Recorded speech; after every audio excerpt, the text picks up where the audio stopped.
Pak Ustadz, katanya suami istri itu ibarat pakaian. Berarti boleh gonta-ganti dong. Ngawur aja.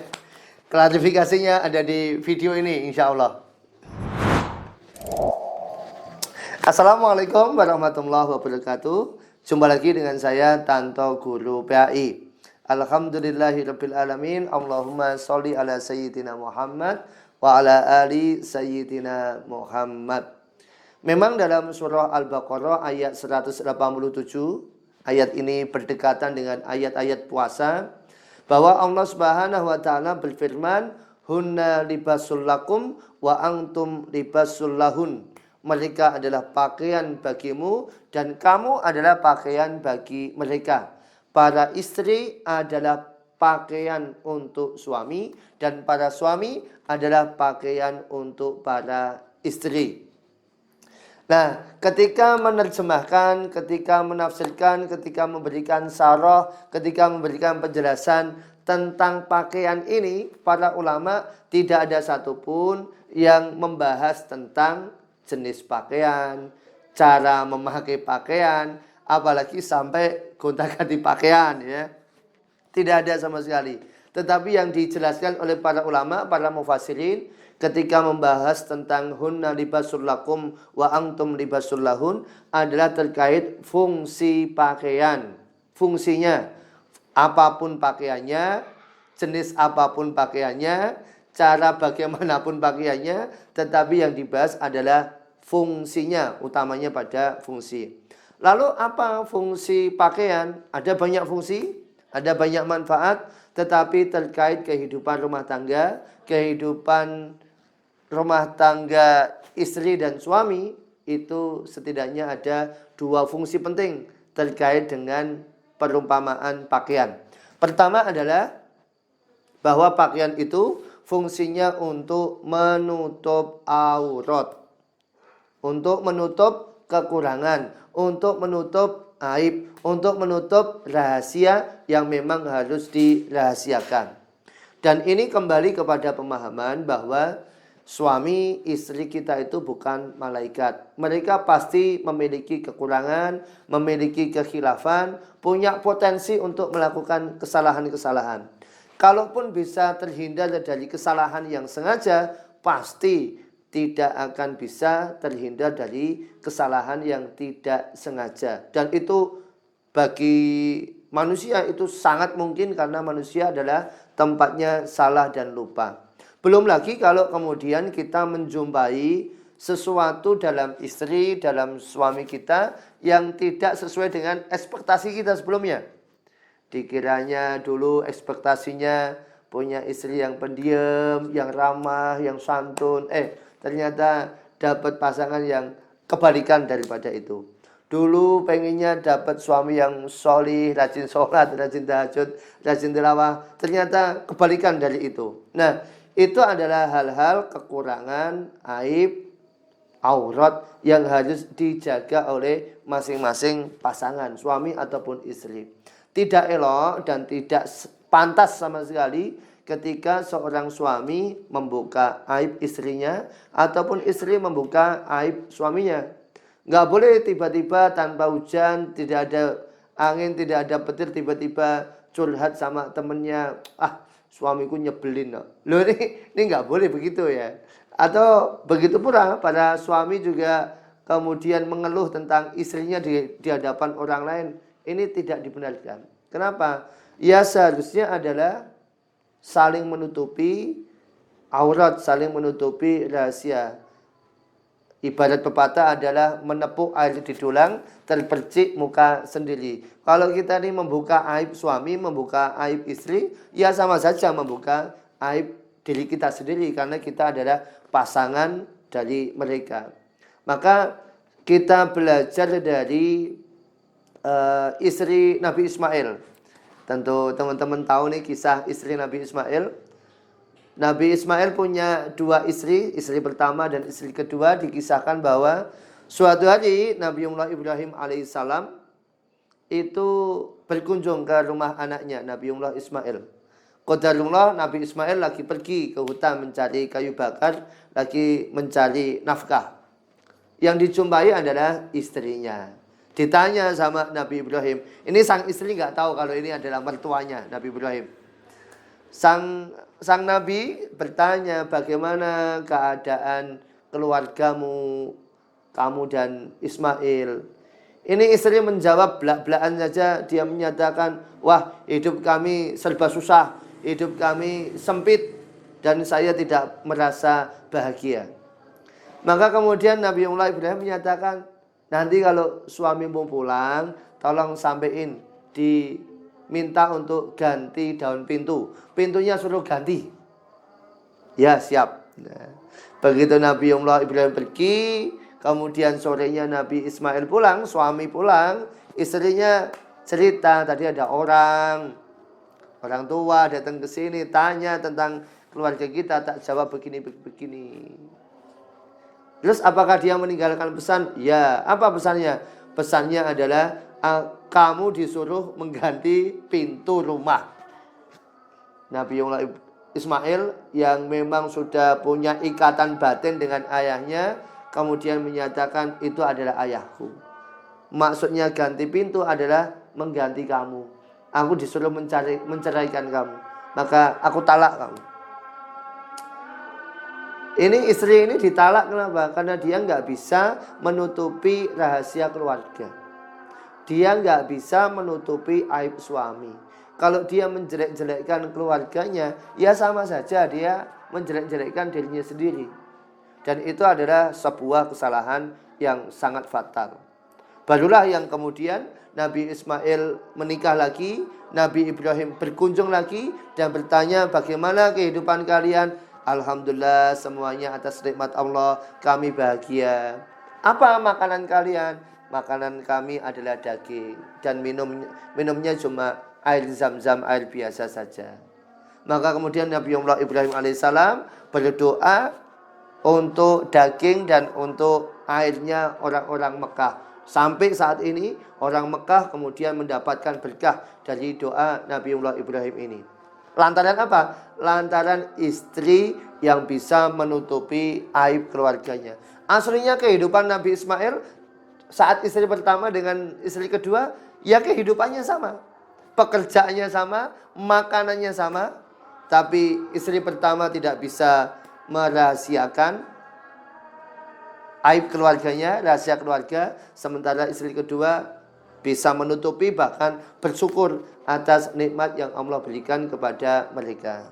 Jadi fungsi pertama dari pakaian adalah saling menutupi aurat, saling menutupi kekurangan, jangan sampai buka rahasia pasangan, dan itu sangat fatal ya.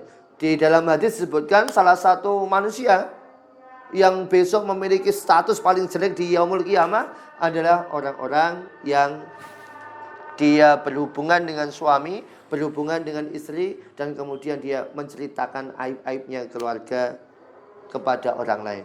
Ini adalah fungsi yang pertama dari pakaian. Kita jeda dulu salat Isya, nanti insya Allah kita lanjut rekamannya.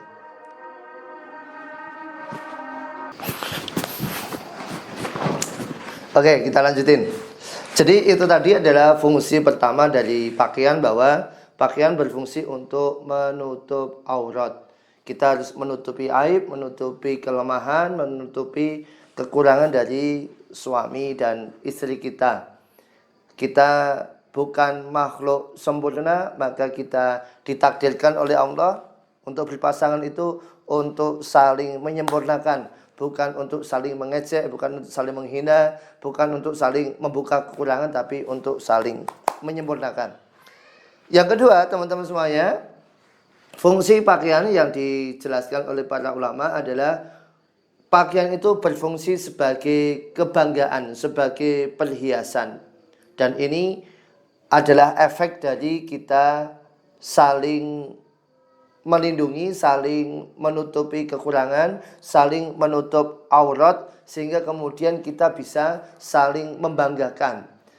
Pakaian itu bagi yang teman-teman bekerja tentu punya pakaian-pakaian dinas yang kalau dipakai itu akan sangat membanggakan.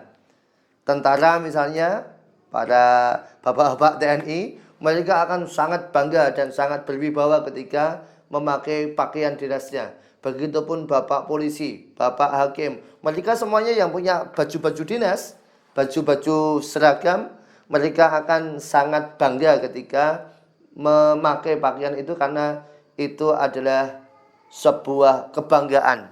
Nah, begitu pula nih, kalau kita nih udah jadi istri atau suami, itu juga harus menjadi kebanggaan untuk suami dan istri kita, untuk pasangan kita. Dulu kalau kita nih belum nikah, orang-orang itu akan bertanya, itu anaknya siapa? Orang tua kita yang kesangkut. Ada anak yang nakal, ada anak yang gak karuan, maka anaknya sapa kuwi? Yang ditanya adalah anaknya siapa? Orang tua kita yang kesangkut. Tapi begitu kita menikah, maka yang tersangkut itu bukan orang tuanya, tetapi yang lebih lazim adalah yang disangkut pautkan adalah dengan pasangannya. Kalau ada wanita yang solihah, wanita yang baik hati, baru pertama ketemu, ini cewek kok sangat baik, sangat ramah, sangat cantik, ini istrinya siapa ini? Ya, yang ditanyakan adalah istrinya siapa.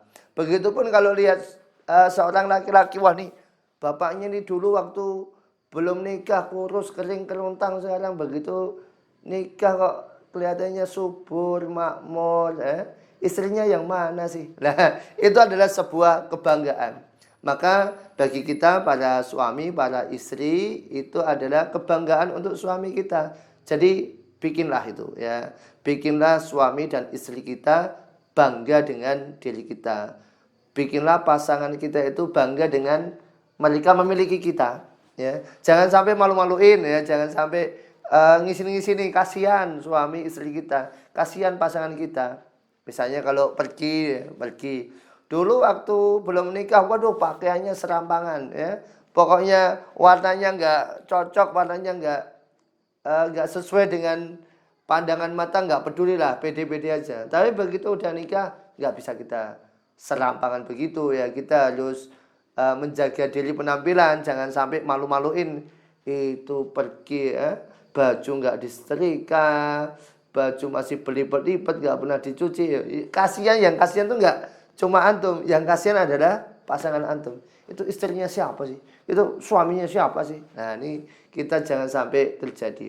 Maka misalnya kalau kita pergi ya pakai outfit yang enak dipandang, outfit yang bisa membanggakan. Ya tentu saja bukan cuma sekedar penampilan fisik ya, tidak hanya sekedar outfit luar ya, tetapi juga adalah soal attitude, soal perilaku, soal karakter, sehingga orang-orang itu bisa menilai, wah betul itu ya, Pak Tanto milih istri itu betul ya, cocok betul sama Pak Tanto, orangnya baik. Begitupun kalau nanti ada seorang suami yang solih ya, suami yang baik, wah itu kok suami bagus sekali ya, suami kok pintar sekali, solih sekali, wah nggak salah ya, dia itu milih suami betul ya, pintar dia milih suami. Nah, ini adalah sebuah kebanggaan. Tentu saja ini bukan untuk pamer ya, bukan untuk riak, bukan untuk sum'ah, bukan sama sekali. Tetapi maksudnya adalah ini kembali kepada inner beauty kita, kepada ke dalam rumah tangga kita sendiri, bahwa kita harus bisa membuat pasangan kita itu bangga dengan diri kita. Karena ibarat pakaian itu bisa membuat bangga, begitupun istri harus bisa membuat bangga suami. Suami harus bisa membuat bangga para istri. Ini tidak, sekali lagi bukan soal outfit, bukan soal fisik, tapi juga soal perilaku, soal attitude ya. Maka kalau kita mempercantik ibu-ibu nih, wanita soleha, kalau kita mempercantik fisik ini dengan cara make up, maka kita juga harus cantik dari dalam, yaitu dengan cara makan make up. bukan makan make up, yaitu dengan memperbaiki hati kita, kalbu kita, yaitu kita mempercantik diri dengan ruhiyah kita, dengan perilaku yang tepat, dengan karakter yang tepat, dengan sikap-sikap yang tepat. Jadi ini teman-teman semuanya, hunna libasul lakum wa antum libasul lahun. mereka adalah pakaian untuk kamu dan kamu adalah pakaian untuk mereka. Para ulama memberikan syarah tentang pakaian ini adalah terkait dengan fungsinya. Dalam kehidupan rumah tangga, kehidupan suami istri, setidaknya ada dua. Satu, pakaian berfungsi menutup aurat, menutupi kekurangan. Dan yang kedua adalah pakaian berfungsi sebagai kebanggaan, sebagai perhiasan. Semoga bermanfaat. Wallahu a'lam bishawab. Subhanakallahumma wa bihamdika asyhadu an la ilaha illa anta astaghfiruka wa atubu ilaik. Terima kasih. Wassalamualaikum warahmatullahi wabarakatuh.